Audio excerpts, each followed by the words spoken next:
Hello everyone, my name is Vardhan Garg and I welcome you all to Magnet Brains. So भाई Magnet Brains एक ऐसा platform है जहां पे आपको किंडरगार्टन से लेकर क्लास 12 तक हर कोर्स मिल जाएगा.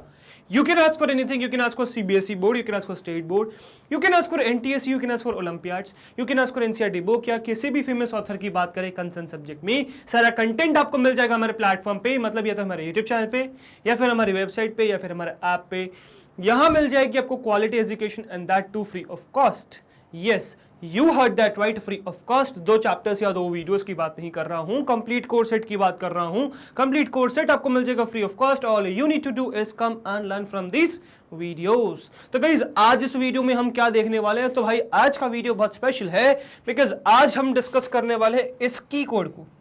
ठीक है, आस्की कोड देख लिया था, इसकी कोड आज देखने वाले हैं. ठीक है, अब ये क्या है भाई इसकी code? So this is Indian script code information interchange. ठीक है, तो यार देखो हमने जब आस्की डिस्कस किया था तो आस्की में हमने क्या देखा, एक प्रॉब्लम थी. मतलब सब सही था. आस्की से पहले तो बहुत ही ज्यादा प्रॉब्लम थी कि यार कोई कुछ बना रहा है, कोई कुछ बना रहा है, एक ही लेटर को कोई कुछ नाम दे रहा है, कोई कुछ नाम नहीं मतलब नंबर दे रहा है, कोई कुछ नंबर दे रहा है फिर स्टोर कर रहा है मेमोरी में. ठीक है, जिसकी वजह से जो डेटा ट्रांसफर है वो पॉसिबल ही नहीं हो पा रहा था, इंफॉर्मेशन इंटरचेंज ही नहीं हो पा रही थी. तो आस्की क्या लाया था? आस्की लाया था American standard code for information interchange. तो इंफॉर्मेशन इंटरचेंज के लिए अमेरिका ने एक स्टैंडर्ड कोड बनाया जिसमें उसने जो जितने भी लेटर्स हैं, सिंबल्स हैं, कंट्रोल सिग्नल्स हैं, उन सबको एक नंबर दे दिया, कोड दे दिया. अब वो कोड आपका मेमोरी में स्टोर होता था. आस्की में ये सब चीजें हमने डिस्कस करी थी. ठीक है, बट कहानी की प्रॉब्लम या कहानी में ट्विस्ट तब आया जब हमने ये जाना कि भाई ये जो आस्की बनाया गया है उसमें सिर्फ इंग्लिश अल्फाबेट्स हैं, इंग्लिश अल्फाबेट्स हैं, मैथमेटिकल सिंबल्स हैं. But what about us? Indian symbols का क्या? जो इंडियन सिंबल्स हम यूज करते हैं उसका क्या? जो हम अ यूज करते हैं वो अ कहाँ गया? ठीक है, ये जो क हम यूज करते हैं वो कहाँ गया? क ख ग हमारे कहाँ गए? कहाँ है वो? अब मुझे सब वो स्टोर करना है मेमोरी में, तो मैं कैसे स्टोर करूंगा? तो ये प्रॉब्लम रियलाइज करी गई उस समय. मतलब उन्होंने अपने अपने लिए तो काम कर लिया, हमें भूल गए. ठीक है, तो इसीलिए भूल गए तो भूल जानते भाई, हम अपने ऊपर खुद काम कर लेंगे. मतलब हम अपने लिए सिस्टम खुद बना लेंगे. तो हमने खुद अपने लिए सिस्टम बना दिया जिसको हम कह रहे हैं Indian script code for information interchange. ठीक है, अब इस कोड से आपको ये समझ में आएगा किस तरीके से जो हिंदी कैरेक्टर्स हैं, ठीक है, जो हिंदी लिपि है उसके जो कैरेक्टर्स हैं. ठीक है, अब इंडिया में कोई भी लैंग्वेज ले लो आप, देवनागरी ले लो, भले ही असमीज ले लो, बंगाली ले लो, गुजराती ले लो, पंजाबी ले लो, किसी भी लैंग्वेज में कोई भी कैरेक्टर किस तरीके से कीबोर्ड में स्टोर किया जाता है, किस तरीके से उसको मैपिंग करी जाती है, वो आपको आज इस वीडियो में समझ में आएगा. क्योंकि अब आप लोगों ने ये चीज़ तो रियलाइज करी होगी और हो सकता है कि काफ़ी लोगों ने नहीं भी करी हो. बट अगर मैं थोड़े मतलब अगर मैं इस जनरेशन की बात करूँ तो ये जनरेशन जो हमारी है अभी फिलहाल, अभी के जो बच्चे हैं वो हिंदी अल्फ़ाबेट्स का यूज़ नहीं करते या फिर मतलब अपनी जो स्टेट लैंग्वेजेस उसको टाइपिंग में यूज़ नहीं करते, एटलीस्ट कंप्यूटर में यूज़ नहीं करते. स्पीकिंग के लिए यूज़ करते हैं but not for typing purpose, computer में टाइप करने के लिए यूज़ नहीं करते. बट अगर मैं हमारे जनरेशन से 2 साल पहले मतलब 2 जनरेशन या 1 जनरेशन पहले की बात करूँ तो क्या कहानी थी कि यार उनकी जो मतलब जो रिटन लैंग्वेज है वो हिंदी है या फिर उनकी स्टेट लैंग्वेजेस है. अब वो कंप्यूटर में भी उसको लिखना चाहते हैं. तो आपने रियलाइज किया होगा कि अब के समय में जो आपकी कंप्यूटर में स्टोर होने वाली लैंग्वेजेस हैं उसमें हिंदी भी है. Even your state languages are available. ठीक है, बंगाली, गुजराती, मराठी, है ना, असामी मतलब असमीज जो होती है, या फिर पंजाबी, ये सब लैंग्वेजेस में भी आप लिख सकते हो और कंप्यूटर उसको समझ पा रहा है, उसको प्रिंट कर पा रहा है, डेटा ट्रांसफर कर पा रहा है इधर उधर. कैसे? Because of this.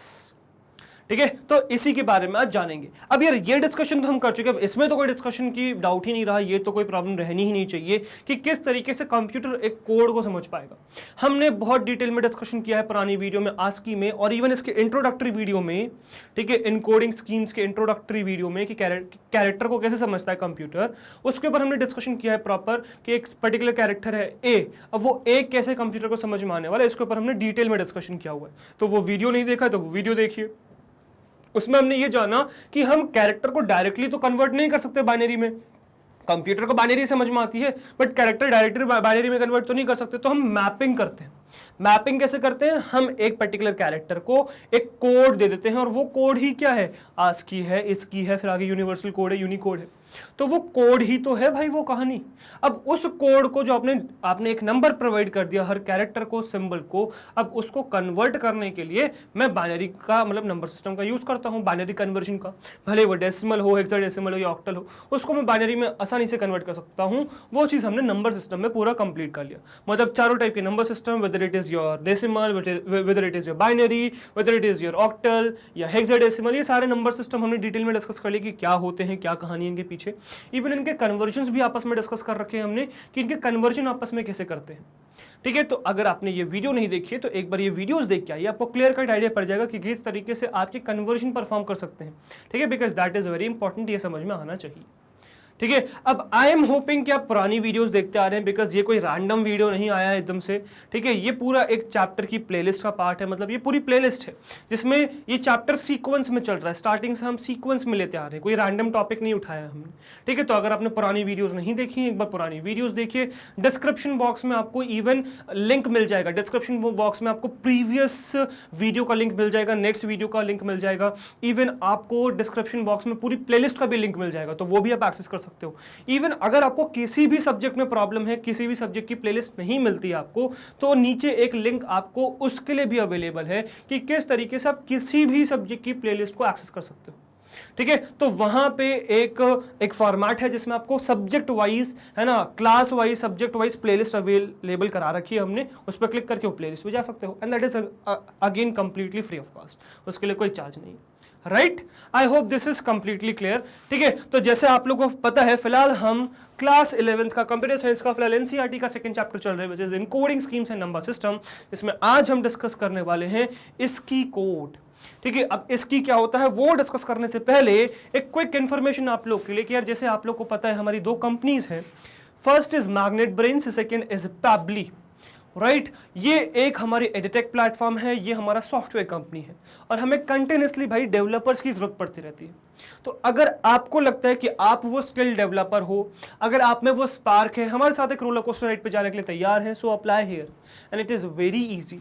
All you need to do is mail us your resume at this email ID which is magnetbrainsbhopal@gmail.com। दो बातों का ध्यान रखेंगे, क्या, एक तो ये जो रेज्यूमे है आपका ये डिटेल होना चाहिए अबाउट योर स्किल सेट, दूसरा सब्जेक्ट में ये लाइन मेंशन कर देंगे which is application for developer role dash करके आपका नाम। Now this is very important, इस बात का ध्यान रखिएगा बिकॉज ये हमें आपकी एप्लीकेशन को फिल्टर करने में हेल्प करेगा, और अगर हम पाते हैं कि आपकी स्किल सेट हमारी रिक्वायरमेंट से मैच करती है then definitely we would contact you. So if you are ready, if you are excited, so come and apply here. Okay, now coming back to the topic.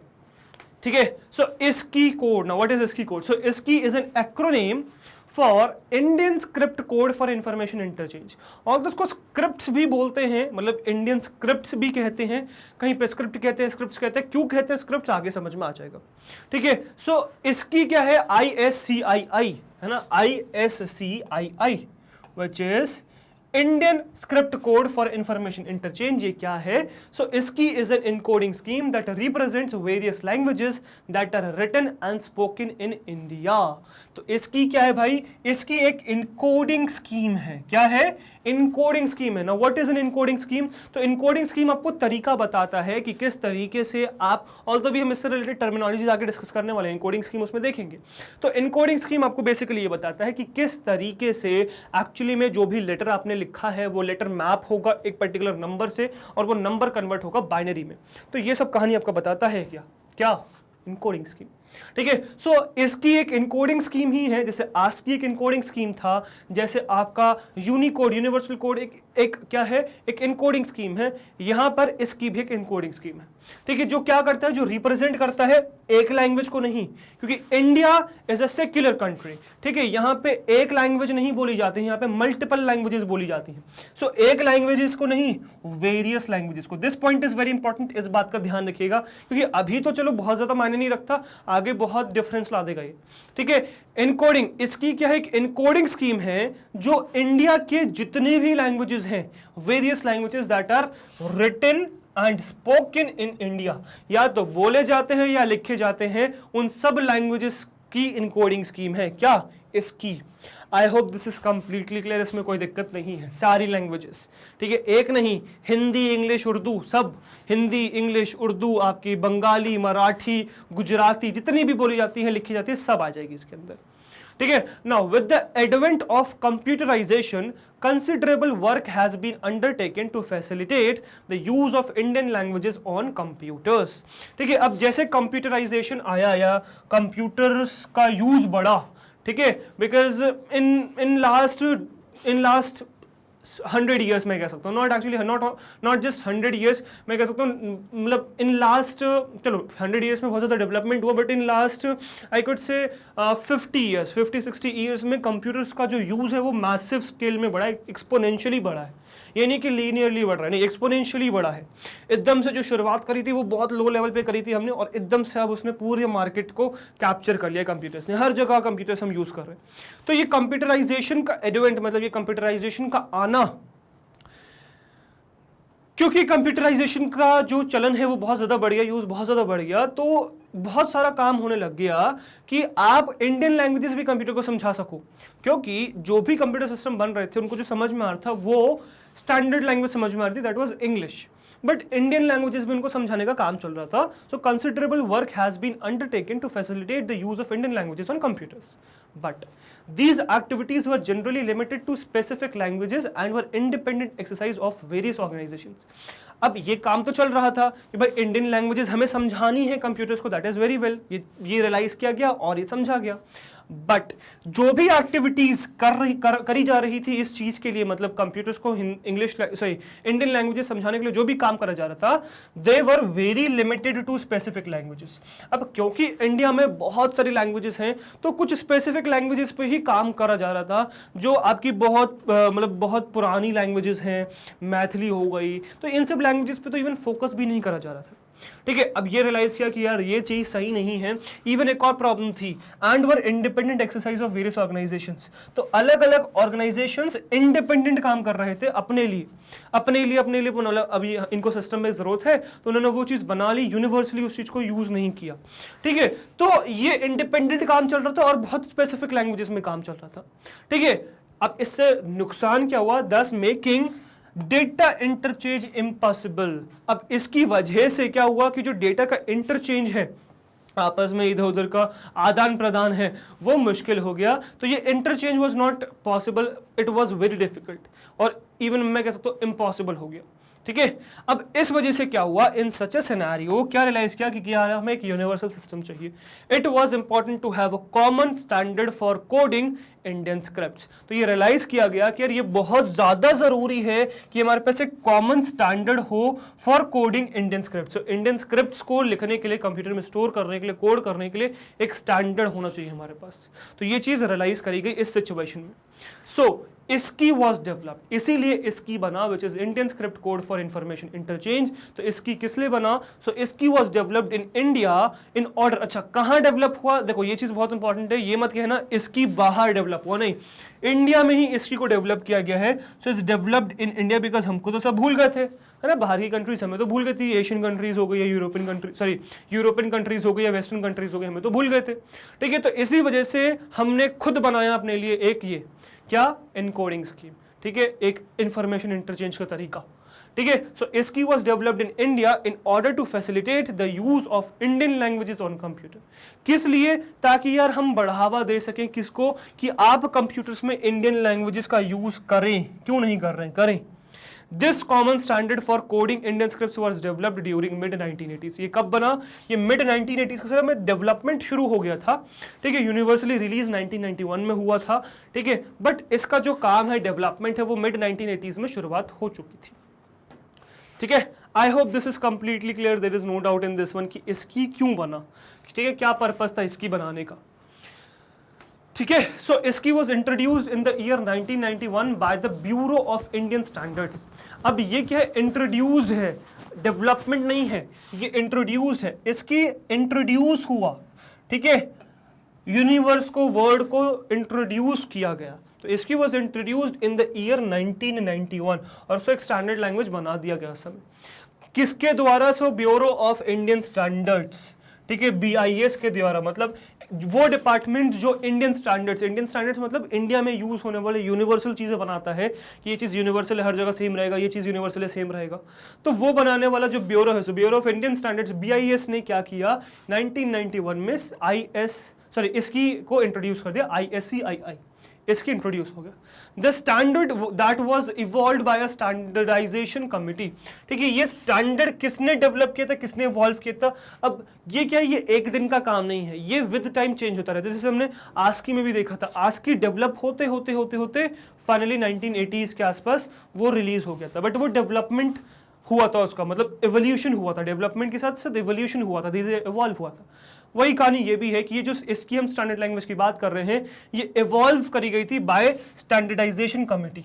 तो standardisation committee ने mid 1980s से ही शुरुआत कर दी थी, और कब इसका evolution होते होते होते होते फाइनली इसकी को इंट्रोड्यूस कर दिया गया इन 1991 बाय BIS, ठीक है, ब्यूरो ऑफ इंडियन स्टैंडर्ड्स। ठीक है, अब इसकी क्या करता है, so it follows an 8-bit encoding schema. ठीक है, अब ये क्या है, ये एक 8-bit की इनकोडिंग स्कीमा है। ठीक है, अब आस्की क्या था, आस्की 7-bit का था। आस्की क्या था, 7-bit का था। तो ASCII was of actually primitive, उसमें बोलूं मैं तो 7-bit का था। 7 मतलब 2 की पावर 7 अगर हम देखें, सो 128 पॉसिबिलिटीज थी। ठीक है, एक्सटेंडेड आस्की में जिसमें ऐसे कुछ सिंबल्स आए जो मतलब ये रियलाइज किया गया कि 8-bit वेस्ट हो रही हैं, मतलब 8th बिट वेस्ट हो रही है, लास्ट बिट वेस्ट हो रही है, जिससे कि हमारी काफी सारी पॉसिबिलिटीज बच जा रही हैं। ठीक है, तो एक्सटेंडेड आस्की में 8 बिट्स का यूज किया गया। क्या किया गया, 8 बिट्स का यूज किया गया। ठीक है, तो 2 की पावर 8 के हिसाब से 256 हो जाती है पॉसिबिलिटीज, तो 256 पॉसिबिलिटीज को यूज किया गया। अब 128 से लेकर 256 या 255 तक बेसिकली, तो 128 से 255 तक की जो कहानी है उसमें कुछ ऐसे मैथमेटिकल सिंबल्स हैं जो हम रेगुलरिटी में यूज नहीं करते, आपको कीबोर्ड में नहीं मिलेंगे, जो कीबोर्ड आप यूज करते हो उस पर नहीं मिलेंगे, स्टैंडर्ड सिंबल्स नहीं हैं। तो दोज आर एक्सटेंडेड आस्की। ठीक है, 128 से लेकर 256 तक। अब हमने जो इसकी बनाया, इसकी भी हमने बनाया क्या, 8 बिट का।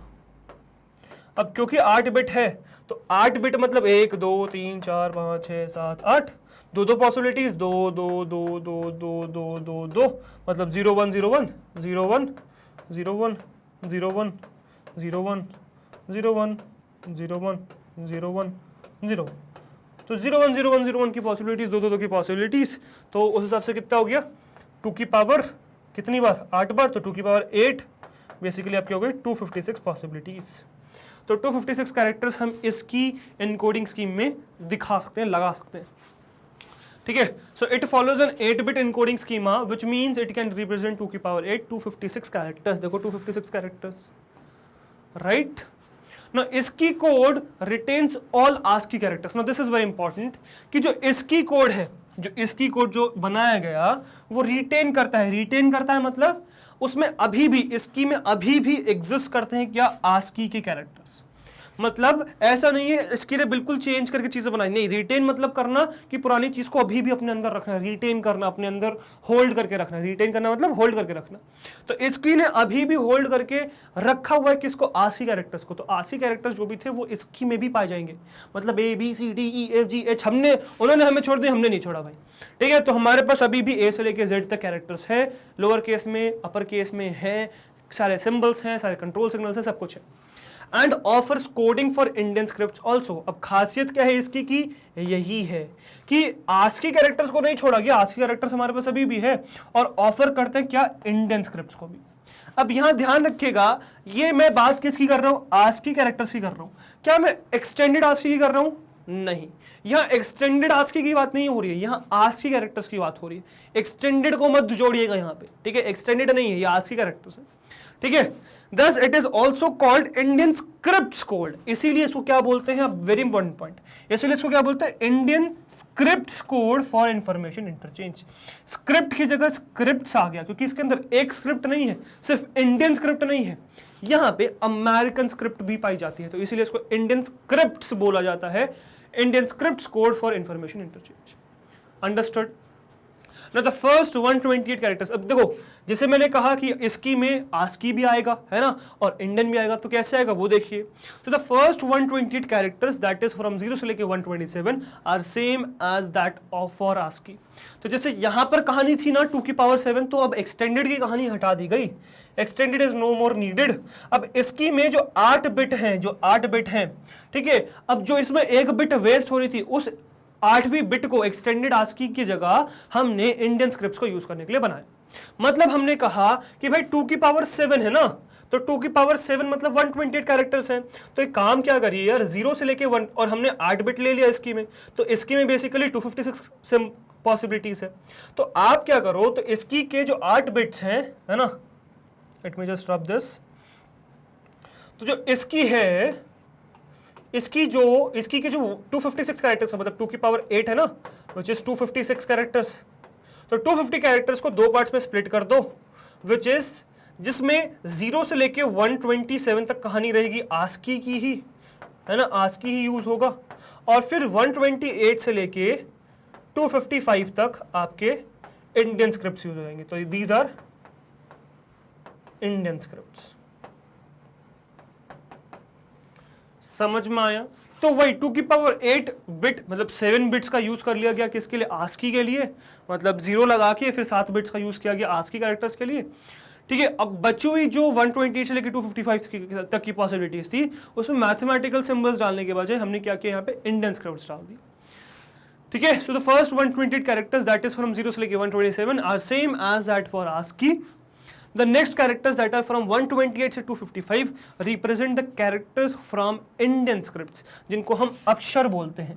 अक्षराज लिखा हुआ है यहाँ पे, ठीक है, इंडियन में लिखने के, सॉरी अमेरिकन लैंग्वेज में मतलब जो बड़ा आ होता है उसको रिप्रेजेंट करने के लिए, बट इसको अक्षर बोलते हैं, राइट। सो अक्षर को रिप्रेजेंट करने के लिए, लैंग्वेज में अक्षर को रिप्रेजेंट करने के लिए, ठीक है। तो अक्षर, ठीक है, बोलेंगे इसको अक्षर, अक्षरा थोड़ी बोलेंगे। जैसे हम राम वर्ड यूज करते हैं, राम, तो वो रामा लिखा जाता है ना इंग्लिश में, क्योंकि वो कैपिटल आ रहा होता है, ठीक है, तो इसलिए। चलो कोई बात नहीं, आगे आता है, कमिंग बैक। तो अक्षर हम बेसिकली 128 से लेकर 255 तक लिखते हैं, और इसमें सारे हैं भाई, इसमें जरूर नहीं है हिंदी की बात करी जा रही है, नहीं, या हिंदी, उर्दू, बंगाली, मराठी सब आते हैं। अब खासियत क्या है कि ये जो लैंग्वेजेस हमारी है ना, ये काफ़ी हद तक लिखने में सेम है, मैच करती हैं, तो ये हमें फ़ायदा मिल जाता है भाई यहाँ पे, ठीक है। चलो इसको मिटाएं, ये चीज़ समझ में आ गई, क्लियर है इस चीज़ के ऊपर कहानी। अब आस्की का जो यूज़ है यार, वो बहुत जगह होता है ना, ऑल GIST, है ना। अब व्हाट इज GIST, ठीक है, GIST के बारे में आगे बता रखा है मैंने। So all GIST has played an important role in establishment of Indian standards. So Indian standards को स्टैब्लिश करने में GIST का बहुत इंपॉर्टेंट रोल है, मतलब इसकी बनाने में GIST का बहुत रोल है, ठीक है। अब जो GIST के प्रोडक्ट्स हैं, ठीक है, क्योंकि उसी ने बनाया है, GIST ने ही मेन इस पे एफर्ट्स डाले हैं स्टैंडर्ड्स बिल्ड करने में, इसकी बनाने में। तो GIST के जितने भी प्रोडक्ट्स हैं आर बेस्ड ऑन इसकी, तो इसकी पे बेस्ड है वो, है ना, Indian script code for information interchange पे बिल्ट है। अब क्या है भाई GIS, बहुत इंपॉर्टेंट चीज़ है, जानिए उसके बारे में।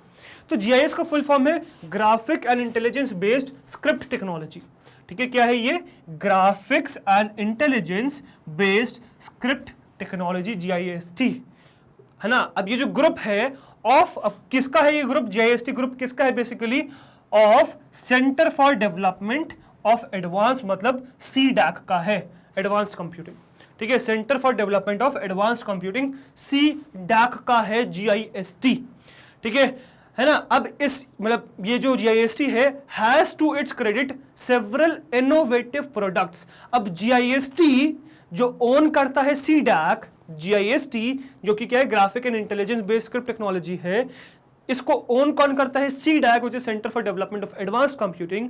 इसके नाम पर has its credits several innovative products and cutting edge technology. तो काफी सारी कटिंग एज टेक्नोलॉजी और इनोवेटिव प्रोडक्ट्स इसके नाम पर है, which have revolutionized computing and made GIST synonymous with Indian language computing।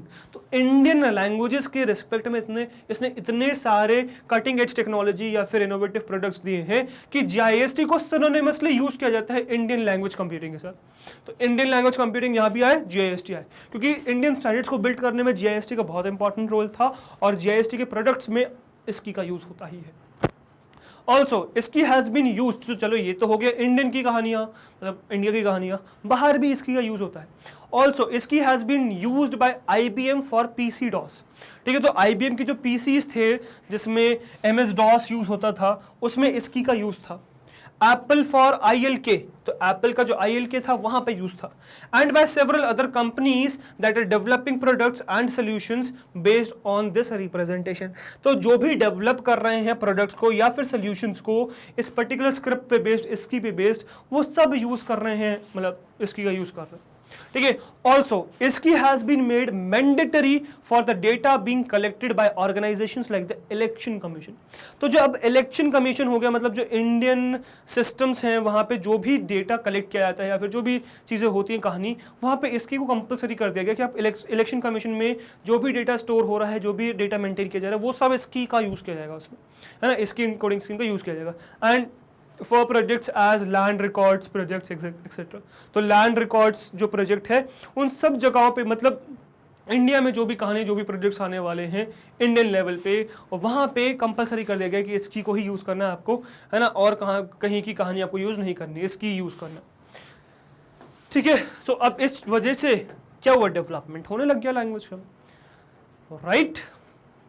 Now, most of the Indian language characters are taken from the ancient Brahmi script। ठीक है, तो जो भी इंडियन लैंग्वेज कैरेक्टर्स हैं, ठीक है, अगर मैं सबकी बात करूं जितनी भी लैंग्वेजेस हैं, सो इंडियन लैंग्वेज के जो भी कैरेक्टर्स हैं, कोई भी लैंग्वेज हो इंडिया में, ठीक है, सो इंडियन लैंग्वेजेस के जो भी कैरेक्टर्स हैं वो लिए गए हैं एंशिएंट ब्राह्मी स्क्रिप्ट से। ठीक है, and resemble close to each other due to having similar phonetic structure. तो फोनेटिक स्ट्रक्चर सेम होने की वजह से, मतलब जो हमारी बोली है ना, वो काफी हद तक दिखने में काफी हद तक सेम होती है, मात्राएं वगैरह सेम टाइप की लगती है ना। ऑल्दो ये चीज मैं रीडिंग पर्पज से ही आपको बता रहा हूँ, मतलब मैंने ये चीज को एक्सपीरियंस नहीं कर रखी है। ठीक है, I am not expert of every language. ठीक है, तो जो रीडिंग है मैं आपको बस इन्फॉर्मेशन शेयर कर रहा हूँ। ठीक है, तो प्लीज जो बाकी लैंग्वेज वाले मुझसे लड़ने मत बैठ जाना, सर नहीं बंगाली और ये गुजराती तो बहुत अलग है, ठीक है, आप कैसे लड़ रहे हो, या फिर जो वो होता है ना, क्या कहते हैं, तमिल लैंग्वेज बिल्कुल अलग है, ठीक है, उसमें वो आप कैसे सेम कह रहे हो। Please don't fight with me, ठीक है, मुझे वो नहीं आती है।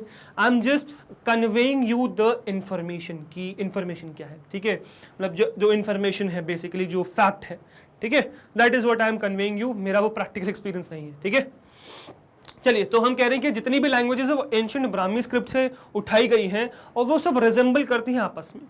ठीक है, due to having similar phonetic structure. अब इसी वजह से वो इतने कम स्पेस में भी हमारे पास इतना आसान हो गया सारे कैरेक्टर को रिप्रेजेंट करना, क्योंकि सेम से दिखते हैं तो उन सबको हम रिप्रेजेंट कर सकते हैं, और मात्राएं वगैरह काफ़ी हद तक सेम सी हैं तो वो आसानी से रिप्रेजेंट हो जाती हैं, और इवन अगर कुछ चेंज मिलता है तो उसको हम एक्स्ट्रा दिखा देते हैं, तो हमारा काम हो गया था। This standard does not only apply to Devanagari script. ये सिर्फ देवनागरी स्क्रिप्ट पे अप्लाइड नहीं है, but also to Gurmukhi, Gujarati, Oriya, Bengali, Assamese, Telugu, है ना, कन्नड़, मलयालम, ठीक है, एंड तमिल स्क्रिप्ट्स। तो ये हर जगह लगती है। ठीक है, तो ये हर जगह लगती है। अब प्लीज मुझसे मत लड़ने बैठ जाएगा, जो मैं आपको एक्चुअली एग्जांपल दिया था, मेरे माइंड से स्किप कर दिया था कि भाई तमिल, तेलुगु और मलयालम सेम कहते हैं ना लोग, तो लड़ने बैठ जाते हैं कि यार वो नहीं है सेम। ठीक है, तो या आई नो वो सेम नहीं है, बट प्रैक्टिकली नहीं, सिर्फ नॉलेज वाइज। ठीक है, सो प्लीज, है ना, डोंट फाइट विद मी। चलो, तो ये चीज समझ में आ गई कि स्क्रिप्ट सेम है। ठीक है, no as the structure of the script is so similar that a single coding can be applied to all of them. अब क्योंकि ये इतने ज्यादा सिमिलर है ना, इनकी मतलब स्क्रिप्टिंग इतनी सिमिलर है कि single coding scheme can be applied to all of them. तो सिंगल कोडिंग स्कीम सब पे लगाई जा सकती है, immediately providing transliteration between the scripts. और ट्रांसलिटरेशन मतलब कन्वर्जन बहुत आसानी से प्रोवाइड कर देता है इन स्क्रिप्ट्स के बीच में। तो इनका फोनेटिक स्ट्रक्चर इतना ज्यादा सेम है कि बहुत आसान है एक पर्टिकुलर इनकोडिंग स्कीम से, एक पर्टिकुलर स्कीम से इन सबको रिप्रेजेंट करना। तो इसीलिए पॉसिबल हो पाया इतने कम कैरेक्टर्स में इतने सारे लेटर्स को रिप्रेजेंट करना, इतनी सारी लैंग्वेजेस को कवर करना। So that was the reason. So इसकी मतलब समझ में आ गई क्या कहानी है पूरी, ठीक है। So that is the reason why ISCII was developed, और इसलिए पॉसिबल हो पाया इसका डेवलपमेंट या इसका बनना इस वजह से पॉसिबल हो पाया, राइट। चलिए अब कुछ एडवांटेजेस डिसएडवांटेजेस हैं ऑफ इसकी। सो सबसे पहला एडवांटेजेस डिस्कस करेंगे। सो majority of language that are spoken in English India are represented in this. तो इंडिया में जितनी भी लैंग्वेजेस बोली जाती हैं या लिखी भी जाती हैं, तो मेजॉरिटी लैंग्वेजेस, क्योंकि यार कुछ ऐसी भी लैंग्वेजेस हैं जो सिर्फ बोली जाती हैं, क्योंकि यहाँ पे क्या लिखा हुआ है, majority of languages that are spoken. Written क्यों नहीं लिखा हुआ है, क्योंकि रिटन तो जितनी भी लैंग्वेजेस है वो सब आ गई इसके अंदर, बट स्पोकन ऐसी कोई कुछ ऐसी लैंग्वेजेस हैं जो बोलने में तो यूज़ करी जाती है बट उनकी लिपि एग्जिस्ट नहीं करती, मतलब लिखने में आप उसको लिख नहीं सकते। ऐसी लैंग्वेजेस एग्जिस्ट करती हैं इंडिया में, ठीक है। मतलब अगर आप प्योर फॉरेस्ट एरिया में चले जाओ, ट्राइब्स के पास चले जाओ, ट्राइबल एरियाज़ में, ठीक है, तो जो कुछ ऐसी ट्राइब्स हैं जो बोलने में तो उनकी एक अलग से सेपरेट लैंग्वेजेस हैं, बट लिखने के लिए वो यूज़ नहीं करते, क्योंकि उनकी लिपि एग्जिस्ट नहीं करती, लिखने की कहानी एग्जिस्ट नहीं करती, तो इसीलिए उनको हम इसकी में नहीं डाल सकते। तो इसलिए यहाँ लिखा है majority of languages. So majority of languages, maximum languages जो बोली जाती है इंडिया में, वो इसके अंदर, इसकी के अंदर रिप्रेजेंट है या फिर है, एग्जिस्ट करती है। Character set is simple and easy to understand. अब जो कैरेक्टर सेट है, मतलब जितने भी कैरेक्टर्स हम यूज करने वाले, लेटर्स यूज करने वाले, अल्फाबेट्स, ठीक है, तो जो अल्फाबेट्स हैं, जो कैरेक्टर्स हैं जो हम यूज करने वाले हैं, वो बहुत आसान है और समझना उनको बहुत ईजी है, ठीक है। No easy transliteration between languages is possible. अब जैसे कि मैंने आपको अभी भी बताया, अभी इससे पहले वाली स्लाइड में हमने देखा कि ये जो इसकी है, ये एक लैंग्वेजेस के अंदर नहीं है, इसके अंदर बहुत सारी लैंग्वेजेस इंडिया की समाई हुई हैं। अब क्योंकि उनका फोनेटिक स्ट्रक्चर काफ़ी हद तक सेम है, तो उनको कन्वर्ट करना बहुत आसान है, तो इसलिए ट्रांसलिटरेशन बहुत आसान है। अब इसको क्यों ट्रांसलेशन नहीं बोला गया, ट्रांसलिटरेशन क्यों बोला गया, क्योंकि ट्रांसलेशन और ट्रांसलिटरेशन में थोड़ा सा डिफरेंस है। ट्रांसलेशन मतलब कन्वर्ट करना, मतलब कन्वर्ट करना एक चीज़ को दूसरे फॉर्म में। ट्रांसलिटरेशन मतलब कन्वर्जन ही होता है, बट लेटर्स को कन्वर्ट करना और अ टाइप ऑफ स्वैपिंग लगाना प्रिडिक्टिव वे में। मतलब सपोज मैं कह सकता हूँ कि एक पर्टिकुलर कैरेक्टर एक लैंग्वेज में कुछ है, तो ये इस लैंग्वेज में कुछ इस तरीके से दिखना चाहिए, तो ये होना चाहिए, तो वो प्रिडिक्टिव स्वैपिंग करना इस ट्रांसलिटरेशन। और ट्रांसलिटरेशन इसकी में बहुत आसान हो जाता है, ठीक है, मतलब लैंग्वेजेस का बीच का ट्रांसलिटरेशन इसकी की मदद से बहुत आसान हो जाता है। So these are the 3 advantages. Disadvantages की बात करें, so we need a special keyboard which contains ISCII character keys. अब अगर आपको पता हो तो जो हमारे पास नॉर्मल कीबोर्ड है, जो नॉर्मल कीबोर्ड हम यूज करते हैं, क्योंकि वो स्टैंडर्ड पे बिल्ट है, ठीक है, there is a standard which we are following, जो एक अमेरिकन स्टैंडर्ड हम फॉलो कर रहे हैं, तो जो हमारे पास फिलहाल कीबोर्ड, जो नॉर्मल कीबोर्ड्स होते हैं, उसमें आपको आस्की के सारे कैरेक्टर्स मिल जाएंगे। आस्की में जितने भी कैरेक्टर्स हैं वो सारे कैरेक्टर्स आपको यहाँ पे मिल जाएंगे। जो ऑपरेशंस आस्की में अवेलेबल है वो सारे ऑपरेशंस आपको आपकी कीबोर्ड में मिल जाएंगे। बट अगर मैं बात करूं इंडियन लैंग्वेजेस की, इंडियन स्क्रिप्ट की, इंडियन लैंग्वेजेस को टाइप करने की, ठीक है, तो वो चीज़ कीबोर्ड से, जो हमारे इंग्लिश कीबोर्ड्स हैं या फिर जो अमेरिकन कीबोर्ड्स हैं, उनसे हम नहीं कर सकते।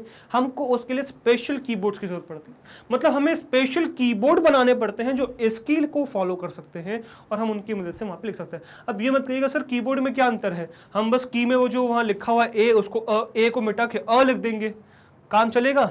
नहीं चलेगा, क्योंकि यहाँ पे इनकोडिंग का डिफरेंस है। क्यों इनकोडिंग का डिफरेंस है? क्योंकि भाई देखो, जैसे तुमने ए दबाया, ठीक है, अब भले ही ऊपर कुछ भी लिखा हुआ, वो एक जो कैरेक्टर है, जो मैपिंग है, वो ए के लिए मैपिंग है। अगर आपने उसको मिटा के जेड भी कर दिया फिर दबाओगे तो जेड थोड़ी चला जाएगा वहां पे, ठीक है। अब कीबोर्ड में कुछ भी, जैसे सपोज मैं कह रहा हूं कि ये कैरेक्टर है, ये कीबोर्ड का की है, ठीक है, अब ये इंटरनली मैप्ड है कैपिटल ए से, है ना, तो इसीलिए इसके ऊपर भी कैपिटल ए लिख दिया गया, ठीक है। बट अगर मैं इस ए को मिटा के जेड लिख दूं और मैं जब जेड टाइप करूंगा तो अंदर जेड थोड़ी टाइप हो जाएगा, टाइप तो ए ही होगा ना।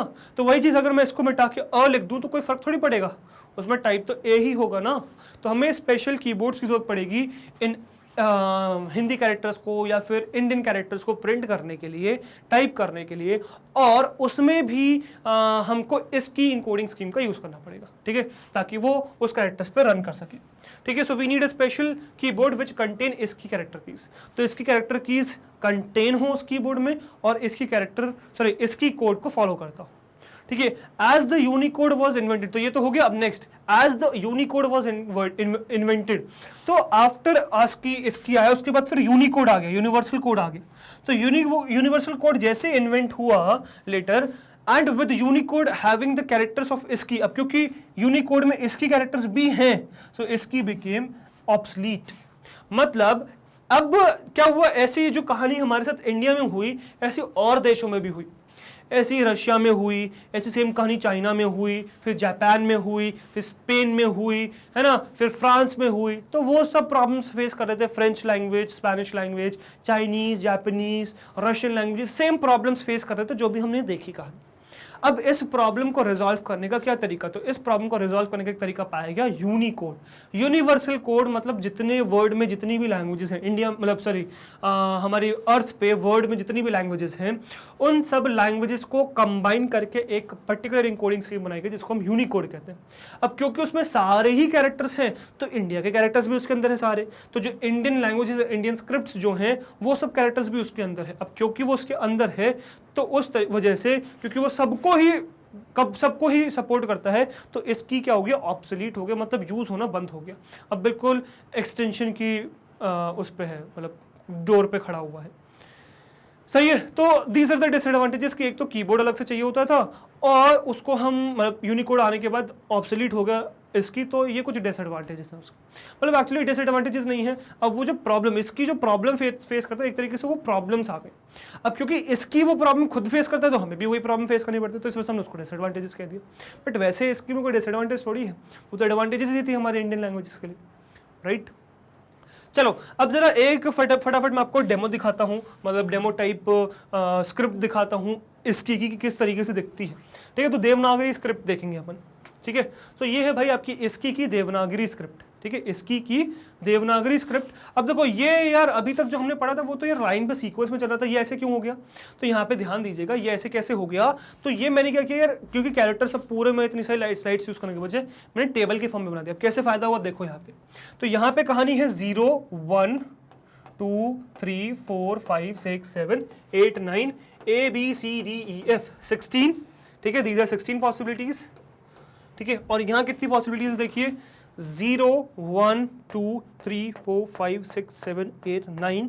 अब ये खत्म नहीं हुई अभी, ये 9 है यहाँ पे, आगे अभी है और 9 के बाद फिर आगे और क्या है देखो, 9 के आगे और क्या है, 9 के आगे है AX BX CX DX EX FX, मतलब अगेन यहाँ पर भी 16 तक जा रही है। तो व्हाट इज 16 इंटू 16, तो 16 इंटू 16 इज व्हाट, 16 का स्क्वायर इज व्हाट 256। यस, ठीक है, 6 6 36, 6 1 6 7 8। ठीक है, 6 and 1, so this is what 3 14, sorry क्या लिख दिया मैंने, 6 6 36 होगा ना यार, 6। ठीक है, 8 6 इज व्हाट, सॉरी कुछ गड़बड़ कर दी मैंने, एक बार फिर से कैलकुलेट करते हैं। 6 6 36 है ना, 6 1 6 7 8 9, दिस वुड बी 6 and 1।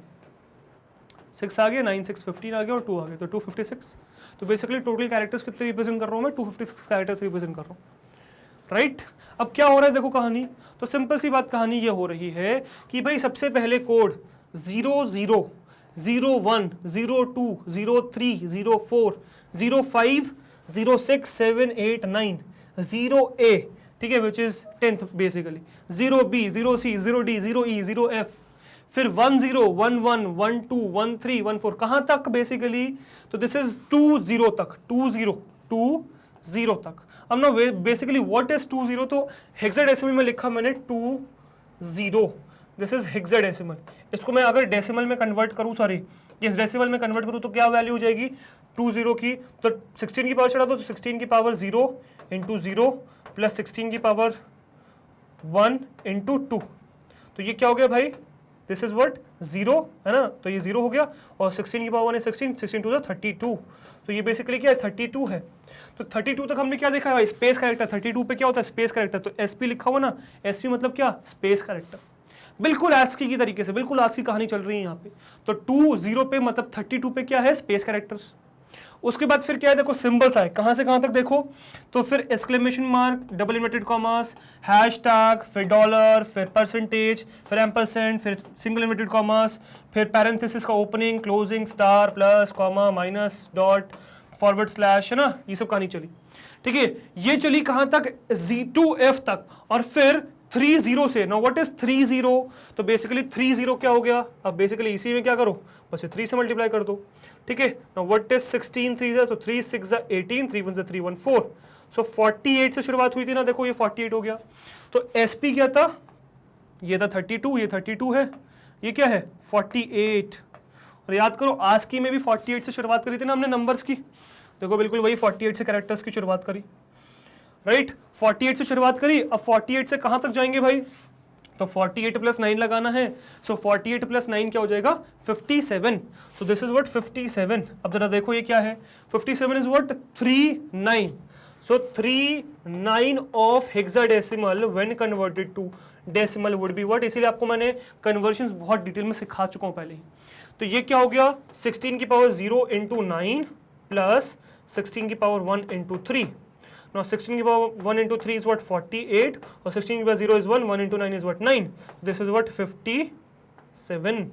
57 आ गया ना, ठीक है। अब 57 के बाद फिर ये सिंबल्स आ गए, which is colon, semicolon, less than, equals to, greater than, question mark, और फिर ये आ गया एट द रेट। अब एट द रेट के बाद ये कहानी है ए की, अब ए से हमें सीखना है। तो ए देखो क्या है 4 1 है ना, 4 1। Now what is 4 1 in hexadecimal को जब मैं कन्वर्ट करूंगा डेसिमल में तो क्या आएगा 4 1 को, देखिएगा क्या आएगा 65 होना चाहिए। ASCII में ये तो याद होना चाहिए यार, कैपिटल ए मैंने कुछ कुछ जो सिंबल्स है, कुछ कुछ जो क्या कहते हैं मार्क्स है वो लिखवाए थे, विच वाज स्पेस 0 से 9 तक बताया था, फिर कैपिटल ए बताया था। तो कैपिटल ए हुआ 65, कैपिटल ए 65 होना चाहिए, देखो 65 आ रहा नहीं आ रहा 41 में।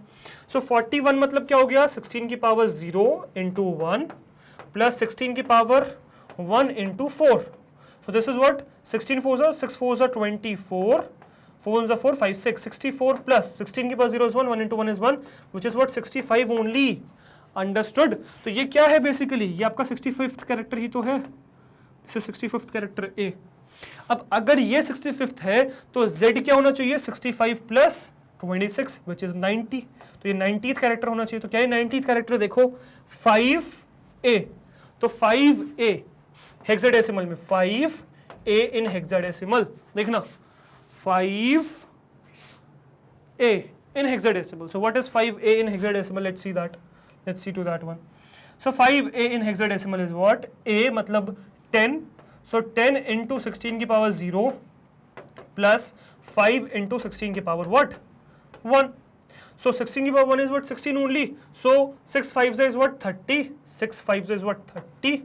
ठीक है, 5 1 5 6 7 8 तो 80, 5 6 30, 5 1 5 6 7 8 80 प्लस 16 के बाद 0 इज 6 1 और 1 इंटू 10 इज व्हाट 10, तो 80 प्लस 10 इज व्हाट 90। सो ये बेसिकली क्या हो गया Z 90 आ गया। क्लियरली बिल्कुल सेम काम है ना। अब उसके बाद कहानी क्या है, फिर ये ओपनिंग वो आ गया स्क्वायर ब्रैकेट, फिर ये फॉरवर्ड स्लैश है मोस्ट प्रोबेबली, है ना। सो दिस इज नहीं, this is backward slash, so this is back slash, फिर स्क्वायर ब्रैकेट बंद हो गया, फिर कैरेट सिंबल अंडरस्कोर, है ना। और ये मोस्ट प्रोबेबली ये आपका हो गया इन्वर्टेड कॉमा, पता नहीं कैसे आ गया, ये भी था तो यहाँ पे, चलो कुछ हो गई प्रॉब्लम हो गई होगी, नॉट अ प्रॉब्लम। ठीक है, चलो यहाँ पे आ जाओ, स्मॉल ए पे आ जाओ। अब स्मॉल ए क्या है 6 1, ठीक है ना। What is 6 1? 6 1 हेक्साडेसिमल को डेसिमल में कन्वर्ट करेंगे क्या आएगा, तो 61 मतलब 1 इंटू 10 की पावर 0 प्लस, सॉरी 16 की पावर 0 प्लस 6 इंटू 16 की पावर 0, सॉरी 16 की पावर 1, विच इज 6 6 36, 6 1 6 7 8 9, तो 96 प्लस 16 0 is 1, 1 1 1, तो 96 plus 1 is what 97, and this was 97 only, no।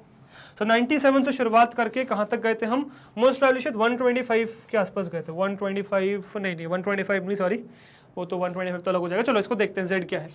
Z is basically मतलब 97 में बेसिकली क्या करता है 26 ऐड करता है, तो 97 में 26 ऐड करेंगे तो क्या हो जाएगा 6 2 12 113, 9 10 11 1 9 10 11 112, तो 123 होना चाहिए। तो देखते हैं कि क्या इसका आंसर 123 आता है। तो Z क्या है 7A, है ना 7A, तो this is 7A। Let's see क्या आता है 123 है कि नहीं, ठीक है। सो this would be what A मतलब 10 इंटू 16 की पावर 0 प्लस 7 into 16 की power what 1.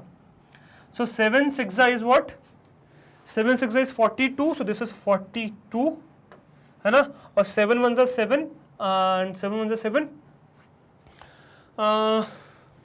7 1 is 7 and 4 would be what 11 plus this is what 10 plus 16 का 0 is 1, so that is 10. So this will give you what 122. तो ये 122 क्यों आ रहा है भाई, 122 क्यों आ रहा है, 97 हमने सही कैलकुलेट किया है ना, शायद 97 नहीं 98 होता है, एक बार देखते जरा, 6 and 1, ठीक है, तो 61 is what 16 6, ठीक है, 16 6 is what 6 6 36, 6 1 6 7 8 9, 96 है, और ये हो गया what 16 का 0 मतलब 1 1 1 1, तो ये सही तो आया, 96 97 सही तो आया तो सही 97, और 97 में जब हमने 26 ऐड किया तो 6 2 से 12 113 आ गया है ना, और 9 10 11 112, so 123 आ गया. So this character should be 123, right? This should be 123, 124 125 26 27 28. नहीं, कुछ गड़बड़ है, कुछ गड़बड़ है. हाँ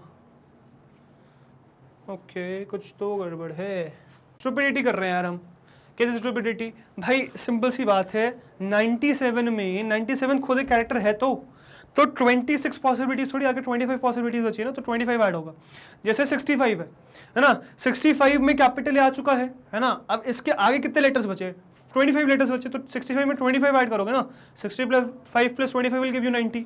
जैसे कि 48 है, 48 के बाद 9 कैरेक्टर्स बचे, 9 डिजिट्स बची ना, क्योंकि 0 तो 10th डिजिट हो गई एक तरीके से, 9 डिजिट्स और बची हैं, तो 9 + 48 विल 57, 20 65 + 25 इज 90, 97 प्लस, तो 97 + 26 नहीं करेंगे, 25 करेंगे और फिर सही आंसर आ जाएगा. सो 97 + 25 will give you what 7 5 is what 12, 9 10 11 1 12, तो 122 आ गया. समझ में आया, तो बेसिकली ये 122nd कैरेक्टर है, और that is correct. So 122nd 23 24 25 26 and this is what 127 ASCII का लास्ट कैरेक्टर. ठीक है, समझ में आया. So this was your ASCII का लास्ट कैरेक्टर. तो आस्की का लास्ट कैरेक्टर 127 हो गया और 00 फर्स्ट कैरेक्टर हो गया. तो 0 से लेके 127 तक बिल्कुल एज इट इज आस्की. 0 से लेके 127 तक बिल्कुल एज इट इज है भाई ASCII. And I think so इसमें कोई दिक्कत नहीं होनी चाहिए, कंप्लीटली क्लियर होना चाहिए. राइट, कंप्लीटली क्लियर, कोई दिक्कत नहीं. चलो, तो ये पूरा हो गया आस्की की कहानी, जो समझ में आया. अब इसी में हमने आगे ऐड कर दी क्या, हमारी किसकी कहानी, हमने ऐड कर दी अपनी जो हमें ऐसा चाहिए देवनागरी स्क्रिप्ट. तो ये देवनागरी स्क्रिप्ट है, ठीक है, जिसमें अ आ ई ऊ है ना, और फिर यहाँ से क ख ग घ ण च छ ज झ य ट थ ड ढ ण त थ द ध न, है ना, प फ ब भ म य र ल व श, है ना. तो ये पूरी कहानी आ गई यहाँ पे, आपकी सारी मात्राएं आ गई यहाँ पे, है ना, बड़े आ की, छोटी ई की, बड़ी ई की, है ना, ऊ की, पूरी मात्राएं आ गई. ठीक है, अब जैसे मैं अगर इस अ के निकालूं, यूनिकोड में कैरेक्टर क्या है, तो दिस इज A4. ठीक है, capital A is what A4.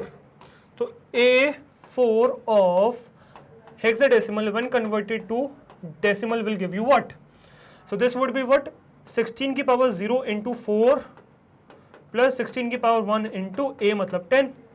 तो 16 10 इज 160 प्लस 4 मतलब 16 का 0 इज 1, 1 into 4 इज व्हाट 4, तो ये आ गया 164. तो 164 हो गया भाई. तो अ क्या है बेसिकली, अ किस सिंबल पे है, 164 पे. राइट, ऐसे अगर मैं क निकालूं तो क क्या हो गया B3. B3 इज क. ठीक है, तो क हो गया B3 पे, isn't it? B3 पे हो गया क. अब B3 मतलब क्या हो गया, तो 16 के पास 0 into 3 प्लस 16 के बाद 1 into B. भाई अगर देखो, सिंपल सी बात है, अगर ये कन्वर्जन में दिक्कत है, इसका मतलब है कि आपने मेरी पुरानी वीडियोस नहीं देखी है, या वीडियोस भी देखी तो प्रैक्टिस नहीं करी है. एक बार वीडियो देख के आओ, कौन सी कन्वर्जन की, हेक्साडेसिमल टू डेसिमल कन्वर्जन. सारे कन्वर्जन मैं सिखा चुका हूँ, A to Z 12 पॉसिबिलिटीज हैं. 4 पॉसिबिलिटीज है, 4 नंबर सिस्टम है, binary, decimal, octal, hexadecimal, 4 possibilities. हर किसी को मुझे बाकी तीनों में कन्वर्ट करना है, तो चारों के लिए 3-3 पॉसिबिलिटीज, मतलब 4 3 से 12 कन्वर्जन मैंने सिखा रखे हैं इन टोटल, है ना, 12 कन्वर्जन। तो उनमें से एक है ये हेक्साडेसिमल से डेसिमल, नहीं देखा है, देख क्या इंपॉर्टेंट है। अब बेसिकली b क्या होता है भाई, तो b इज 11, सो 11 इंटू 16 हो जाएगा, और प्लस 0 इंटू 3 इज व्हाट, मतलब 16 का 0 is 1, 1 into 3 is 3। Now 16 into 11 will give me what? 16 into 11 will give me 11 6 are 66, 11 6 are 66, 11 1 are 11 and 6 is what? 11 6 are 66 सही है, 11 1 are 11 and 6 is what? 70. So 176 plus 3 which is 179, तो ये हो गया मेरा 179। समझ में आया? आई होप इसमें कोई दिक्कत नहीं बचनी चाहिए, ठीक है। अब इस तरीके से पूरी कहानी आपकी चलती जाएगी और कहानी चलती जाएगी, ठीक है। तो ये आपकी पूरी होगी देवनागरी स्क्रिप्ट, आई होप समझ में आई होगी, राइट। इवन अगर मैं मात्राओं की शुरुआत करूं तो ये क्या बड़े आ से, है ना, जो हम मात्रा लगाते हैं इसकी शुरुआत करूं, तो एक ये और देख लेते हैं फिर खत्म करेंगे। दिस इज डी ए, है ना, दिस इज डी ए, ठीक है। तो डी ए को अगर मैं कन्वर्ट करूं, डी ए को मैं कन्वर्ट करूं किस में, आपकी हेक्साडेसिमल से बाइनरी में कन्वर्ट करूं, सॉरी डेसिमल में कन्वर्ट करूं, तो क्या कहानी हो जाएगी, D A is what basically, so A is 10, तो 16 के पास 0 इंटू 10 आ गया, दिस इज बेसिकली व्हाट 10, इसको ऊपर कर दे 10, 16 के पास 0 इंटू 10। और डी क्या है कहानी भाई, D what is D, so basically D is what, D E F, है ना, तो D E F, F is 15, E is 14, तो दिस इज 13, सो 13, ठीक है। सी A10, है ना, A10, B11, C12, D13, है ना, इंटू 16 की पावर क्या हो जाएगा 1 प्लस, तो दिस इज 13 इंटू 16, तो 16 into 13 will give me what, 3 6 18, 3 6 18, 3 1 3 1 4 48, और this would B 6 and 1, so this would be 8 6 4 10 and 1 1 2, right, so this is 208, 8 6 4 10 2 1 1 2, तो 208, तो 208 में अगर मैं 16 के बाद 0 इज 1, 1 इंटू 10 इज 10 ऐड करूंगा तो क्या आ जाएगा, 218 आ जाएगा भाई। तो ये कहाँ है भाई, ये है 218 पे, दिस इज 218, और 255 तक कहानी जाने वाली है। इसमें अगर आप देखो तो कुछ कुछ ब्लैंक्स भी हैं, तो वो चीज़ अभी बता भी रखी है, ठीक है, जैसे कि यहाँ पे बता भी रखी है। तो जो ब्लैक वाले हैं वो अनडिफाइंड है, जैसे कि ये अनडिफाइंड है, ठीक है। फिर इसके बाद ये वाले अभी अनडिफाइंड है, ठीक है, इनको डिफाइन ही नहीं किया गया, ठीक है। चलो, तो कुछ अनडिफाइंड भी हैं, कुछ लेड बाइट भी है। चलो समझ में आया, 179 164 218, है ना। तो ये पूरी कहानी आई होप आपको क्लियर हो चुकी है, कोई दिक्कत इसमें नहीं बची हुई है। तो इसकी कोडिंग स्कीम समझ में आया, जिसमें से आपको मैं देवनागरी दिखाया। अगर आप इसी में बंगाली देखो, है ना, मराठी देखो, तो काफ़ी हद तक सेम कहानी दिखेगी आपको। तो एक बार देखिएगा उस चीज़ को, सर्च करिएगा गूगल पे, वो चीज़ देखिएगा, ठीक है। चलो, नाउ दिस वाज योर इसकी कैरेक्टर या इसकी इनकोडिंग स्कीम, ठीक है। तो ये था इसकी। अब इसके बाद आने वाला है नेक्स्ट थर्ड इनकोडिंग स्कीम जो आपके सिलेबस में है, विच इज यूनिकोड, ठीक है, यूनिवर्सल कोड, जिसमें हम ये जानेंगे कि यार ऐसी ये जो कहानी इंडिया में हमने देखी, तो पहले हमने आस्की निकाली, जिस which was the first standard encoding America ने बनाई, जो सब यूज कर रहे थे, बट सबको प्रॉब्लम आई क्योंकि वो अपने कल्चर को फॉलो नहीं कर पा रहे थे, ट्रेडिशनल लैंग्वेज को फॉलो नहीं कर पा रहे थे, तो हर जगह पे अपनी अपनी ये स्क्रिप्ट कोड डेवलप होने लग गया। अब ये देख के जानते हुए कि ये तो बहुत बड़ी प्रॉब्लम है, आपका निकाला गया Unicode which is universal code, ठीक है, जो आगे देखने को मिलेगा, हमें नेक्स्ट वीडियो में देखने को मिलेगा। तो अगर आपको यूनिकोड को सीखना है डिटेल में, तो नेक्स्ट वीडियो का वेट करेगा, बिकॉज नेक्स्ट वीडियो में हम यूनिकोड को डिटेल में समझेंगे, ठीक है। फॉर नाउ अभी नेक्स्ट स्लाइड पे बढ़ेंगे। तो नेक्स्ट स्लाइड है यार हमारी वेबसाइट विच इज magnetbrains.com। तो गूगल पे टाइप करो या सीधे सीधे URL डाल दो www.magnetbrains.com। तो जो वेबसाइट आएगी उस पर, या गूगल पे जो आएगी उस पर क्लिक करोगे, या जो वेबसाइट खोलेगी उसमें सबसे पहले ये पेज विजिबल होगा, this is the home page, ठीक है। यहाँ पे आपके पास बहुत सारे ऑप्शन है, इसमें से CBSE K-12 इंग्लिश सेलेक्ट करना है आपको, ठीक है। इसमें ये पूरा क्लास पैलेट खुल जाएगा, जिसमें से क्लास 11th पे क्लिक करना है, तो क्लास 11th के सारे कोर्सेज खुल जाएंगे जो मैग्नेट ब्रेन्स आपको ऑफर करता है under this section CBSE K-12 English. इसमें से आपको क्या करना है, स्क्रॉल डाउन करना है, सर्च करना है कंप्यूटर साइंस को, वॉच नाउ पे क्लिक करना है, तो कंप्यूटर साइंस की सारी वीडियोस खुल जाएंगे चैप्टर वाइज। किसी भी चैप्टर पे क्लिक करोगे उस चैप्टर की सारी वीडियोस खुल जाएंगे, किसी भी वीडियो पे क्लिक करोगे वो वीडियो प्ले हो जाएगी, जिसमें प्ले पॉज का आगे पीछे स्पीड कंट्रोल, वॉल्यूम कंट्रोल, सारे ऑप्शन हैं आपके पास, इसकी मदद से आप इस वीडियो को कंट्रोल कर सकते हो। ऑल्दो यहाँ पे आपको कुछ और एक्स्ट्रा बेनिफिट्स भी मिलते हैं, जैसे कि यहाँ पे आपको कोई डिस्ट्रैक्शन नहीं मिलेगा, इधर उधर की वीडियोस आपको डिस्ट्रैक्ट नहीं करेंगी, यहाँ फोकस होकर पढ़ सकते हो। यहाँ आपको मैग्नेट ब्रेन्स का सारा कंटेंट मिल जाएगा, whether it be NTSE, olympiad, CBSE board, state board, NCERT book, book या किसी भी फेमस ऑथर की बात करें कंसर्न सब्जेक्ट में, सारा कंटेंट आपको मिल जाएगा हमारे प्लेटफॉर्म पे, मतलब ये तो हमारे यूट्यूब चैनल पे या फिर हमारी वेबसाइट पे या फिर हमारे ऐप पे, यहाँ मिल जाएगी आपको quality education and that too free of cost. Yes, you heard that right, free of cost. 2 chapters या 2 वीडियोस की बात नहीं कर रहा हूँ, कंप्लीट कोर्स सेट की बात करूँ। कंप्लीट कोर्स सेट आपको मिल जाएगा free of cost. All you need to do is come and learn from these videos. Even एक और अपडेट आप लोग के लिए, हमारे यहाँ पे कॉम्पिटेटिव एग्जाम्स भी अवेलेबल है, मतलब आपको IIT JEE मिल जाएगा, नीट मिल जाएगा, CUET मिल जाएगा, बैंकिंग के एग्जाम्स मिल जाएंगे, और ये सब कुछ भी फ्री ऑफ कॉस्ट आप लोग के लिए अवेलेबल है। बस आपको करना क्या है, आना है, इन वीडियोस देखनी है, उनसे सीखना है, डाउट्स पूछने हैं, क्वेश्चन सॉल्व करने हैं और अच्छे मार्क्स स्कोर करने हैं in your board exams, in your school exams, in your competitive exams. So that is what we want from you, that's it, right. और गाइस, अगर आपको हमारी मेहनत अच्छी लग रही है, कंटेंट पसंद आ रहा है, वीडियोस अच्छी लग रही है, प्लेलिस्ट पसंद आ रही है, अगर आपको लगता है कि आप हर रोज हमसे कुछ नया सीख रहे हैं, अगर आपको लगता है कि आपको एग्जाम्स में हेल्प हो रही है हमारी वजह से, सो हमारे साथ यानी कि मैग्नेट ब्रेन्स के साथ जुड़े रहिए, बिकॉज हम लाते हैं आपके लिए किंडरगार्टन से क्लास 12 तक हर कोर्स फ्री ऑफ कॉस्ट। हर कोर्स में हम आपके साथ हैं, सो वी एक्सपेक्ट आप भी हमारे साथ इस तरीके से बने रहेंगे, राइट। मैं आपसे मिलता हूँ नेक्स्ट वीडियो में। Till then, goodbye, thank you very much.